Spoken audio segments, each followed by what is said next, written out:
শ্ৰী শ্ৰী মা ভগবতী তিয়ামাৰী গোসানী পীঠৰ আমাৰ বাৰ্ষিক পূজাখন সমান্তৰালকে দুৰ্গা পূজাৰ সময়ত অনুষ্ঠিত কৰা হয়। বৰদুৱাৰ মৌজাৰ আমাৰ পূজাৰ মৌজাৰ উদ্যোগত অনুষ্ঠিত কৰা হয়।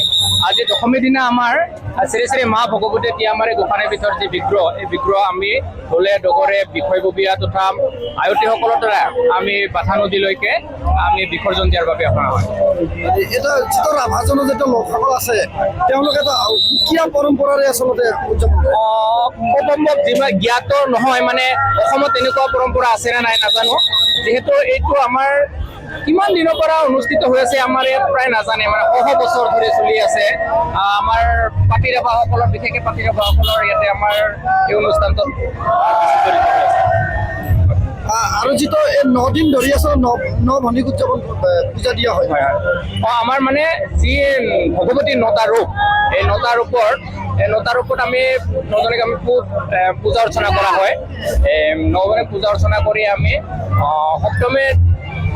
ষষ্ঠী দিনা আমাৰ মানে ডাকুৱা বুঢ়া বুলি কয়, যিজন আমাৰ মূল ব্যক্তি, তেখেতক আমি ঢোলে ডগৰে এনেকৈ। আৰু এই দশমীৰ দিনা যিটো বিসৰ্জন দিয়াৰ যিটো প্ৰতীকী ৰূপ, আপোনালোকে আচলতে মূৰ্তি পূজা নকৰোঁ।